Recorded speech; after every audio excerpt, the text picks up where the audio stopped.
क्या आप बिलीव करोगे, अगर मैं आपसे ये कहूं कि साल 2025 में भी झारखंड के नवीदा गांव में आज भी लोहरा कम्युनिटी को सार्वजनिक कुओं से पानी नहीं लेने दिया जाता।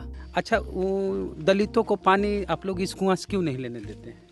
देखिए, जिस लोग का कुआं है वो लोग मना कर देते हैं कि बोलते हैं छटा जाती हैं तो पानी आप लोग मत लाइए, हम लोग आएंगे तो हम लोग उठा के दे देंगे। अच्छा, वो लोग अपने से नहीं ले सकते? इसी कुआं में अपने से नहीं लेते हैं। हाँ। जब गर्मी का सीजन आता है, जब उनके कुएं सूख जाते हैं तो उन्हें अपर कास्ट के लोग अपने कुएं से पानी निकाल कर देते हैं। इन्हें डायरेक्ट परमिशन नहीं है कि वो खुद उस कुएं से पानी निकाल सकें। एक महिला ने बताया कि लोअर कास्ट को जो कुआं मिला है उसमें जो पानी रहता है वो हमेशा गंदा रहता है और उसी गंदे पानी का इस्तेमाल वो लोग खाना बनाने में करते हैं। जरा सोचिए, अगर रोज उस गंदे पानी का इस्तेमाल खाना बनाने में हो रहा है तो उनका हेल्थ कितना अच्छा रहेगा। अब कुछ महीनों के बाद नवरात्रि आने वाला है, जहां बड़े ही धूमधाम से देवी दुर्गा की पूजा की जाएगी। 9 कन्याओं को पूजा जाएगा, उन्हें सम्मान दिया जाएगा। लेकिन जरा सोचिए, इसी देश में विच हंटिंग यानी डायन प्रथा भी होती है।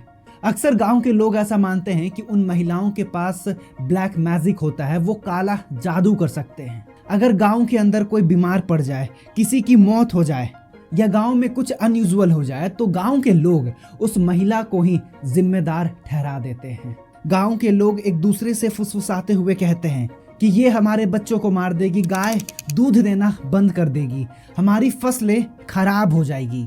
और गांव के लोग हमेशा किसी न किसी महिला को ब्लेम करने के लिए रेडी रहते हैं। अक्सर गांव के लोग सबसे वीक और वल्नरेबल महिलाओं को टारगेट करते हैं। कहते हैं कि हमारे कुएं सूखने का कारण ये है, इसने इस परिवार के लिए बैड लक लाया है, जरूर ये डाइन है। और जब एक बार ये बात पूरे गांव में फैल गई तो उस औरत का किस्मत वहीं डिसाइड हो जाता है। गांव के लोग उस महिला के साथ मारपीट करते हैं, उसे नंगा कर कर पूरे गांव में घुमाया जाता है, रेप तक किया जाता है और यहाँ तक कि उन्हें मार दिया जाता है। इससे ज्यादा दुर्भाग्य की बात क्या होगी कि एक तरफ तो हम देवी दुर्गा की पूजा करते हैं और दूसरी तरफ ये झारखंड की रहने वाली है। दोनों माँ और बेटी हैं। माँ की उम्र 65 साल और बेटी 35 साल की हैं। इनके साथ क्या होता है कि इन्हें सबसे पहले शमशान घाट ले जाया जाता है। वहां इनके ही रिश्तेदारों ने इन पर मल और मूत्र फेंके। जबरदस्ती इनके बालों को काट दिया गया। गांव वालों में इतनी दरिंदगी भरी हुई थी कि दोनों माँ और बेटी को नंगा करके पूरे गांव में घुमाया, जहां पूरे गांव की भीड़ जमा हो गई, लेकिन किसी भी व्यक्ति ने उनकी मदद नहीं की। गांव वालों ने आरोप लगाया कि उनके ही परिवार में एक मेंबर की मौत हुई है, जिसका कारण ये दोनों हैं। इससे भी भयानक हमें केस देखने को मिलता है 14 मार्च 2025 को, जहां 2 विधवा महिला, पोगला पूर्ति जो 50 साल की थी और चोको बोद्रा जो 40 साल की थी, ये दोनों अचानक गायब हो जाती है। फिर कुछ हफ्तों के बाद इनकी मौत की खबर मिलती है। इन दोनों का शव नाले के किनारे से निकाला गया। गांव के लोगों ने इल्जाम लगाया कि कुछ दिन पहले सोमभद्रा की बेटी कुछ दिन पहले ही बीमारी से मर गई, तो गांव के लोगों ने दोनों विधवाओं को दोषी माना और उन्हें मार दिया गया। ये अक्सर उन महिलाओं के साथ होता है जो महिलाएं विधवा होती है, जिनके पास प्रॉपर्टी होती है। मतलब ये पूरा खेल अंधविश्वास का नहीं है, ये खेल तो जमीन का है, ये खेल प्रॉपर्टी का है।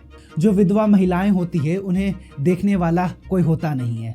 लोग इसी का फायदा उठाकर उनके प्रॉपर्टी को हड़प लेते हैं। पता है आपको ये हो क्यों रहा है?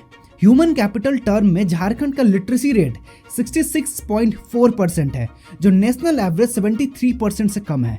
ये स्टेट 2025 में भी high school drop out rate face कर रहा है। मतलब यहाँ के स्टूडेंट जल्दी ही स्कूल से ड्रॉप आउट कर देते हैं। इस स्टेट में आज भी high school drop out rate सबसे ज्यादा है, क्योंकि जो बच्चे होते हैं उन पर घर का प्रेशर होता है, उन्हें खेती करना होता है, उन्हें मजदूरी करना पड़ता है। झारखंड के 15% स्कूल अनरिकॉग्नाइज्ड हैं, मतलब वो स्कूल ना तो सरकारी हैं और ना ही वो प्राइवेट हैं। इवन 30% गवर्नमेंट स्कूल में 50 से भी कम स्टूडेंट पढ़ाई करते हैं।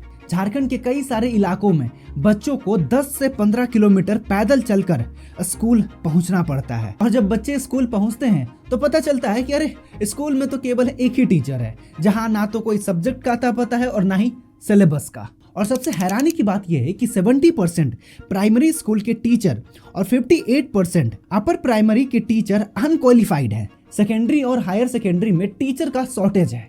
आपने अक्सर ये मूवीज में देखा होगा कि लड़की का किडनैप कर लिया जाता है, उसे गन पॉइंट पर उससे शादी किया जाता है।